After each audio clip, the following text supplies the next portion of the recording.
வணக்கம் நண்பர்களே, இன்னைக்கு நம்ம நிகழ்ச்சியில ராஜ்யசபா சீட் யார் யாருக்கு கிடைக்க போகுது, காங்கிரஸ் கட்சி திமுகவை வெறுக்க காரணம், கனிமொழிய ஓரங்கட்டும் சபரீசன், பொன்முடி உள்ளிட்ட சீனியர்ஸுக்கு சீட் மறுத்த ஸ்டாலின் ஃபேமிலி, 37 லட்சம் பேருக்கு 2000 ரூபாய் சிறப்பு நிதி கொடுக்க காரணம். இப்படி பல விஷயங்களை, அரசியல் மர்மங்களை, திரை மறைவா நடக்கக்கூடிய பேச்சுவார்த்தைகளை ஒவ்வொன்னா பார்க்க போறோம்.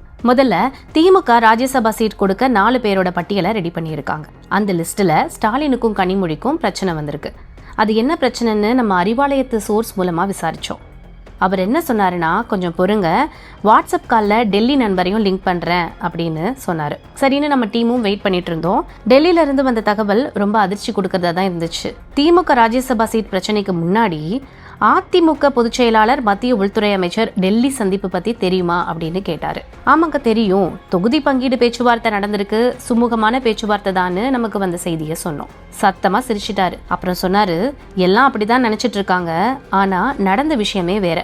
திமுக அமைச்சர்கள் 13 பேர் மேல அமலாக்கத்துறை, வருமான வரித்துறை, சிபிஐ வழக்குகள் பெண்டிங்ல இருக்கு.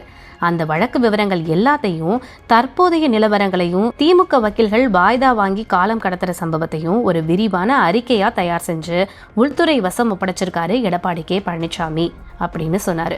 மத்திய அரசுடைய உளவுத்துறை அறிக்கைப்படி 5 மாநில சட்டமன்ற தேர்தலும் என்டிஏ கூட்டணிக்கு சாதகமா இருக்குன்னு சொல்லியிருக்காங்க. மேற்கு வங்கத்திலையும் அஸ்ஸாம்லையும் பாஜக ஆட்சி உறுதினு சொல்லியிருக்காங்க. தமிழகத்துல அதிமுக ஆட்சி அமைய போகுது. ஆனா கடைசி நேரத்துல திமுக சில குழப்பங்களை செய்யறாங்க. பணத்தை கொடுத்து ஓட்டு வாங்க பிளான் போட்டிருக்காங்கன்னு உளவுத்துறை அறிக்கை சொல்லுது. அந்த நேரத்துல தான் எடப்பாடி பழனிசாமி தன்னோட அறிக்கையை உள்துறை அமைச்சர் அமித்ஷா கையில கொடுத்திருக்காரான்னு நம்ம கேட்டோம். ஆமாங்க, சரிதான். மணல் கொள்ளை முதல் டாஸ்மாக் வரைக்கும் திமுக அடிச்சு வச்சிருக்கும் பணத்தை எல்லாம் எடுத்து ஒரு ஓட்டுக்கு 2000 ரூபாய் முதல் 5000 ரூபாய் வரைக்கும் கொடுக்க திமுக பிளான் போட்டிருக்காங்க. இந்த 13 அமைச்சர்கள் மேலேயும் கேஸ் பெண்டிங்ல இருக்கு. அவங்க கேஸ் சட்டப்படி நடந்தாலே திமுக பண மூட்டையை அவிழ்க்க விடாம பாத்துக்கலாம்.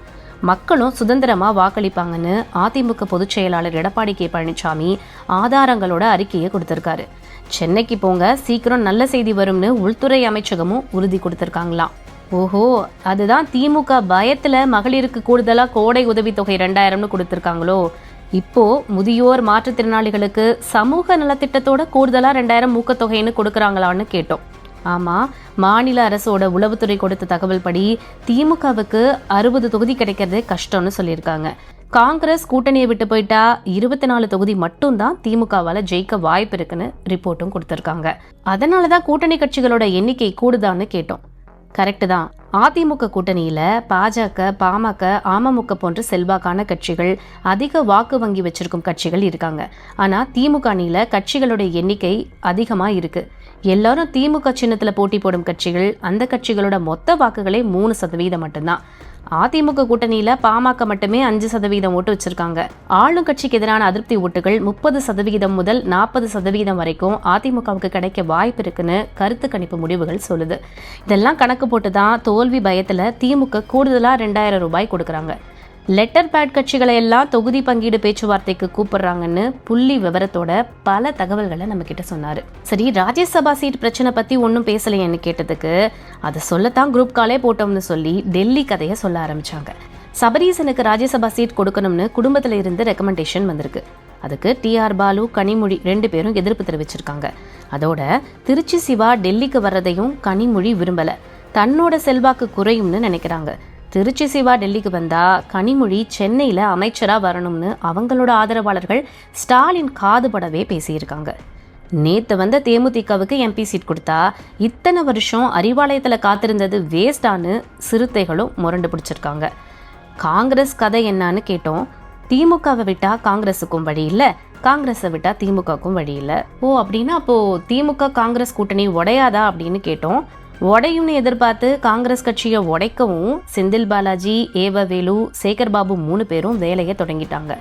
காங்கிரஸ் கட்சி உடைஞ்சா என்ன செய்யறதுன்னு தெரியாம காங்கிரஸ் கட்சியும் தவிக்கிறாங்க. அப்படியே கூட்டணி அமைச்சாலும் காங்கிரஸ் நிற்கும் தொகுதியில எல்லாம் அவங்கள தோக்கடிக்க திமுக பிளான் பண்ணிட்டாங்க. ஆமா, அப்படித்தான் நாமளும் கேள்விப்பட்டோம்னு சொன்னோம். ஆனா டெல்லியில இருந்து கிடைச்ச இன்னொரு தகவல் ஆச்சரியத்தை தான் உண்டாக்கி இருக்கு. ஆமாங்க, அதாவது பொன்முடி வழக்குல ஏப்ரல் முதல் வாரம் தீர்ப்பு வரப்போது அவருக்கு சீட் கொடுக்க முடியாது. நேரு வழக்குல தீர்ப்பு காத்திருக்கு. செந்தில் பாலாஜி வழக்கும் பெண்டிங்ல தான் இருக்கு. ஐ பெரியசாமி, அனிதா ராதாகிருஷ்ணன் இவங்க எல்லோருக்கும் சீட்டு கொடுத்து ஒருவேளை தப்பி தவறி ஜெயிச்சாலும் தீர்ப்பு வந்துட்டா இடைத்தேர்தல் வரும். திமுக ஆளுங்கட்சியா இருந்தா மட்டும்தான் இடைத்தேர்தலில் ஓட்டு வாங்க முடியும். அதனால கேஸ் பெண்டிங்ல இருக்கும் 13 பேருக்கும் சீட்டு கொடுக்க வேணான்னு திமுக முடிவெடுத்திருக்காங்களாம். திமுக பொதுச் செயலாளர் துரைமுருகனுக்கே இந்த தடவை சீட் இல்லையா. இதையெல்லாம் கேட்கும்போது அரசியல் செய்யறாங்களா அவியல் செய்யறாங்களான்னு எங்கேயோ கேட்ட குரல் நினைவுக்கு வருது.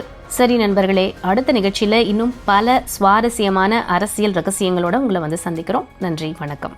அரசியல்ல உண்மையா என்னதான் நடக்குது தெரிஞ்சுக்க நாளை நமதே சேனலை சப்ஸ்கிரைப் பண்ணுங்க.